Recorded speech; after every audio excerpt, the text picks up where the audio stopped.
Congestion తగ్గించడానికి తెలంగాణ రాష్ట్ర ప్రభుత్వము చాలా ఒక ప్రతిష్టాత్మక program HCT program project plan చేయడం జరిగింది. ఆల్రెడీ వర్క్స్ కూడా స్టార్ట్ కావడం జరిగింది. గత 3 నెలల నుంచి చాలా వేగంగా కూడా వర్క్ జరుగుతుంది. మనం గత 2 నెలల క్రితము అప్పుడు ఈ ఒక్క చుట్టూ ఒక వన్ వే చేసి ట్రాఫిక్ ఎట్లా బిహేవ్ చేసింది, ఏమేమి సమస్యలు వస్తున్నావు, ఏమేమి ఇబ్బంది వస్తున్నావు అని చెప్పి మనం తెలుసుకోవడానికి ఒక ప్రయత్నం చేయడం జరిగింది. దాని కంటిన్యూషన్ గా ఈరోజు మొత్తం ఈవినింగ్ దాకా 8 o'clock దాకా అనుకున్నాము. ఈ ఒక్క మొత్తం వన్ వే చేస్తే ఎట్లా ట్రాఫిక్ బిహేవ్ అవుతుంది, ప్రజలకు ఏమి ఇబ్బంది అవుతుంది, మనకేమో సమస్యలు వస్తున్నావు, ఏం చేస్తే బాగుంటుందని చెప్పి తెలుసుకోవడానికి ఈ ఒక్క సెకండ్ పైలట్ ని మనము రన్ చేయడం జరుగుతుంది. ఎందుకంటే మనము లాస్ట్ టైం కి అప్పుడు సమ్మర్ ఉండడంతోనే వెహికల్ ట్రాఫిక్ కూడా కొంచెం తక్కువ ఉండింది. ఈ రోజు చూస్తుంటే ట్రాఫిక్ ఎక్కువ ఉంది. సో దాన్ని బట్టి కూడా మనకు సమస్యలు ఏం వస్తున్నావు, ఎందుకంటే బిజీ డే ఇంకా మనకు ఎక్కువ ట్రాఫిక్ ఉంటుంది. సండే అయింది ఇంకా తక్కువ ఉన్నా, బట్ బిజీ డే ఇంకా ఎక్కువ ట్రాఫిక్ ఉంటుంది. సో దాన్ని స్టడీ చేసి మనము ఈవినింగ్ 8 o'clock దాకా చేస్తానా, ముందునే రిలాక్స్ చేస్తాను అనేది మనము సమస్య మా దృష్టికి వచ్చిన తర్వాత దాన్ని ప్లాన్ చేస్తాను. ప్రజలందరూ కూడా బాగా సహకరించారు. అప్పుడు నేను మనము చేసిన 2 hours కి పైలట్లు కూడా బాగా సహకరించారు. చాలా మంది కూడా మనకు సజెషన్స్ కూడా ఇవ్వడం జరిగింది. ఇట్లా చేస్తే బాగుంటుంది, ఇట్లా చేస్తే అని చెప్పడం జరిగింది. మనకు కూడా సమస్యలు రావడం జరిగింది. మనకు కూడా కన్సర్న్ కాంట్రాక్టర్ తో కూడా మాట్లాడి ఎక్కడెక్కడ మనకు సివిల్ వర్క్స్ కావాలి అది కూడా చెప్పడం జరిగింది. సో ఈ రోజు మనం పబ్లిక్ అందరు కూడా కోరుతున్నాను, మనం చాలా చోట్ల కూడా అడ్వైజరీ ఇవ్వడం జరిగింది. Please follow advisories. మీరు మళ్ళీ ఎందుకంటే చాలా మంది లెఫ్ట్ నుంచి రైట్ నుంచి లెఫ్ట్ వస్తున్నారు. కొంచెం ఇనిషియల్ ఉండడంతో కొంచెము మనము క్లారిటీ రావడానికి కొంచెం టైం పడినా, but I request public please go through the advisories, please go through the signages. ఎందుకంటే ఇది ఒకసారి మనం కంప్లీట్ చేస్తే it will be very very easy. ఎందుకంటే ఈ భాగంలో ఈ ఒక చుట్టూ ఆల్మోస్ట్ 7 ఫ్లైఓవర్స్ వస్తున్నావు, 7 అండర్ పాసెస్ వస్తున్నావు ఒకసారి. ఎందుకంటే ఇది చాలా సంవత్సరం నుంచి ఈ ప్రజలు ఆశించారు. ఇది ఒకసారి చుట్టూ అయిపోతే మొత్తం ట్రాఫిక్ అవుతుంది. కొంచెము లాంగ్ జర్నీ కావచ్చు కానీ బట్ ఎక్కడ కూడా కంజెషన్ ఉండదు, ఎక్కడ కూడా టైం వేస్ట్ ఉండదు. అందరి సాఫ్ గా మనము ట్రాఫిక్ కంటిన్యూ అవుతుంటుంది. సో ప్రజలందరూ కూడా సహకరించాలని చెప్పి కోరుతున్నాను. ఎక్కడెక్కడ మనకు లెఫ్ట్ టర్న్స్ ఉన్నావు, ఎక్కడెక్కడ మన అడ్వైజర్ ఉన్నావు, సైనేజెస్ ఉన్నావు, దాన్ని ఫాలో చేయాలని చెప్పి ప్రజలందరూ కూడా కోరుతున్నాను. కొంచెం మనం పొడుగు ఇవ్వాల్సి వస్తుందేమో, కొంచెం పబ్లిక్ కూడా స్పేస్ ఇవ్వాల్సి వస్తుందేమో. కొన్ని చోట్ల రోటరీస్ అంతా అప్పుడు వచ్చినప్పుడు రోటరీస్ కూడా కట్ చేశాను. అప్పుడు కొంచెం కాలేదు, ఇప్పుడు రోటరీస్ కూడా కట్ చేశాను. కొంచెం స్పేస్ క్రియేట్ చేశాను, కానీ ఇంకా కొంచెం స్పేస్ క్రియేట్ చేస్తే బాగుంటుందేమో అనిపిస్తుంది.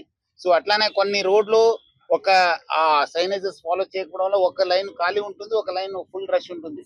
సో ఆ సైనేజెస్ చాలా పాటించాలని చెప్పి నేను కోరుతున్నాను. ఎందుకంటే ఒక్క రోడ్ లో ఖాళీ ఉంది, ఒక రోడ్డు ఫుల్ అయితే మళ్ళీ ఎక్కడో దగ్గర కంజెషన్ అయ్యే అవకాశం ఉంది. అక్కడ జూబ్లీ చెక్ పోస్ట్ లో కావచ్చు, ఇక్కడ మన కేబిఆర్ దగ్గర కావచ్చు. అట్లానే మనకు అక్కడ బస్సు తారకరామ్ దగ్గర, అగ్రసేన దగ్గర కూడా కొంచెము సైనేజెస్ ఫాలో చేయకపోవడం వల్ల అక్కడ ఆఫీసర్స్ అంటున్నారు కొంచెం కంజెషన్ ఉందని చెప్తున్నారు. సో అందరు కూడా ఎక్కడెక్కడ ఈ అడ్వైజరీస్ ఉన్నావు, ఎక్కడెక్కడ మన సైనేజెస్ ఉన్నావు, అక్కడ అది ఖచ్చితంగా పాటించాలని చెప్పి నేను కోరుతున్నాను. ఎందుకంటే ట్రాఫిక్ ఇట్లా పోతుంటే వీళ్ళు వచ్చి మధ్యలో దూకోవడం వల్ల ఈ ట్రాఫిక్ ఆగే అవకాశం ఉంటుంది, అందరు టైం వేస్ట్ అవుతుంది. సో ఒకసారి వాళ్ళు ఏ లైన్ ఎంటర్ కావాలి, ఏ లైన్ నుంచి ఎగ్జిట్ కావాలని చెప్పి వాళ్ళు తెలుసుకుంటే దెన్ అది సాఫ్ గా వెళ్ళిపోతుంది.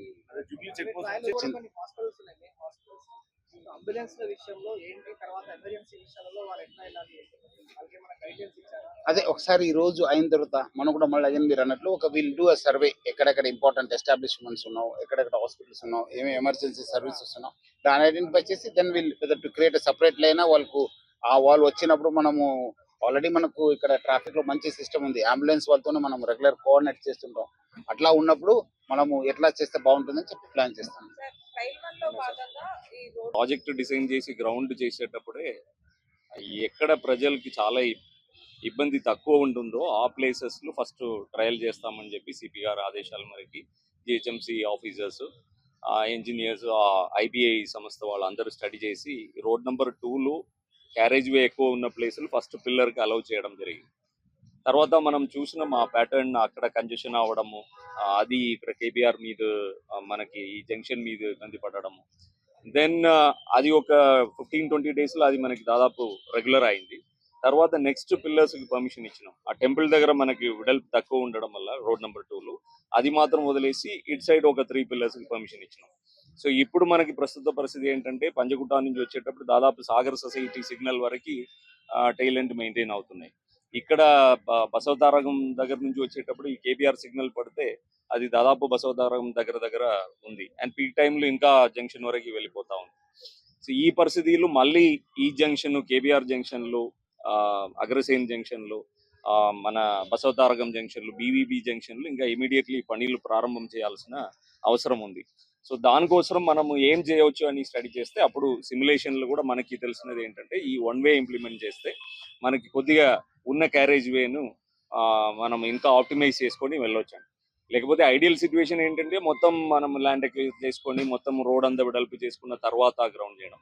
ఆ ఐడియల్ సిచ్యువేషన్ పరిస్థితి లేదు. కేసెస్ కూడా మధ్యలో వచ్చినాయి, స్టేస్ కూడా వచ్చినాయి. కాబట్టి ఉన్న పరిస్థితులు క్యారేజ్ వేని ఆప్టిమైజ్ గా మనం యూటిలైజ్ చేయడానికి ఏం చేద్దామంటే ఈ వన్ వే మనకి చేస్తే బెటర్ అని తెలుసుకొని లాస్ట్ April 5కి సిపి గారు స్వయంగా వచ్చి ఆ టీమ్స్ అంతా మనం డిప్లాయ్ చేసి ట్రయల్ 2 hours ట్రయల్ రన్ చేసినాము. ఆ 2 hours లో మాకు ఆ ఇంటర్చేంజెస్ ప్రాబ్లమ్స్ తెలిసినాయి. ఇందాక సిపి గారు చెప్పినట్టు ఇప్పుడు కేబిఆర్ నుంచి మన బసవతారకం వెళ్ళేటప్పుడు ఒకవేళ రైట్ ఆర్మ్లు వచ్చేవాళ్ళు 1/10కి అంటే రోడ్ నెంబర్ 10కి వెళ్ళాలంటే వాళ్ళు కేబిఆర్ కి బసవతారకం మధ్యలో వాళ్ళు లెఫ్ట్ లైన్కి వచ్చేసేయాలి.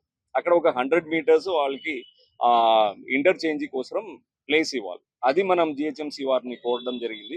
వాళ్ళు కూడా అవకాశం ఉన్న ప్లేసెస్ లో అది ఇచ్చారు. దానిలో మనకి ఈ రోజు తెలుస్తున్నాయి ఏంటంటే చెక్ పోస్ట్ నుంచి కేబిఆర్ వరకు మధ్యలో అక్కడ కూడా ఒక 150 meters ఇంటర్చేంజ్ అడిగినాము. అది చేయలేకపోయారు. అది కూడా ఈ పోల్స్ షిఫ్టింగ్ ఇవన్నీ వల్ల ఆగింది. ఇప్పుడు ట్రయల్ రన్ కాబట్టి అది పర్వాలేదు. బట్ పర్మనెంట్ గా మనం ఇంప్లిమెంట్ చేసేటప్పుడు అది కూడా ఒక 150 meters ఆ ఇంటర్చేంజ్ పెడతాం. సో దట్ చెక్ పోస్ట్ నుంచి ఇక్కడ కేబిఆర్ వచ్చి రోడ్ నెంబర్ 2కి వెళ్ళేవాళ్ళు రైట్ ఆర్మ్లు ఉండాల్సిన అవసరం లేదు. ఇప్పుడు ఏం ప్రాబ్లం అవుతుందంటే మనకి రైట్లు వచ్చి ఇక్కడ జంక్షన్లు లెఫ్ట్ తీసుకోవడం వల్ల కాన్ఫ్లిక్ట్ వస్తుంది. అక్కడ జనాలు ఆగాల్సిన పరిస్థితి వస్తుంది. అండ్ పెడస్ట్రైన్స్ కి మనకి ఇంత ముందుకు సిగ్నల్ ఉన్నప్పుడు వాళ్ళు ఈజీగా క్రాస్ అవుతుండే. చెక్ పోస్టులు కేబిఆర్ పార్కులు పెడస్ట్రైన్ సిగ్నల్స్ ఆపరేట్ చేస్తాం. మనం పర్మనెంట్ గా ఇంప్లిమెంట్ చేసేటప్పుడు కూడా పెడస్ట్రైన్ సిగ్నల్స్ ఎక్కడైతే మనం ఇవ్వాలో అది కూడా ఈ రోజు ఐబీఐ వాళ్ళు స్టడీ చేస్తున్నారు. ఆ సిగ్నల్ ఎక్స్పర్ట్స్ స్టడీ చేస్తున్నారు.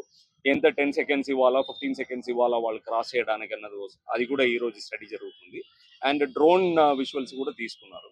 చుట్టుపక్కనే ఉన్న జంక్షన్స్ కూడా స్టడీ చేస్తున్నాం. ఇప్పుడు సాగర్ సొసైటీ ఎలా కమ్యూటర్స్ బిహేవియర్ ఎలా ఉంది, అక్కడ TV5 దగ్గర వెంకటగిరి క్రాస్ రోడ్లు ఎలా ఉంది, ఆల్కజార్ ప్లాజాలు ఎలా ఉంది, అలాగే 45 నుంచి మనము కేబుల్ బ్రిడ్జ్ నుంచి వచ్చి 45 జంక్షన్లు లెఫ్ట్ తీసుకోకుండా అంత ముందుకే 67 వెళ్ళొచ్చు అని సైనేజ్ పెట్టినాము.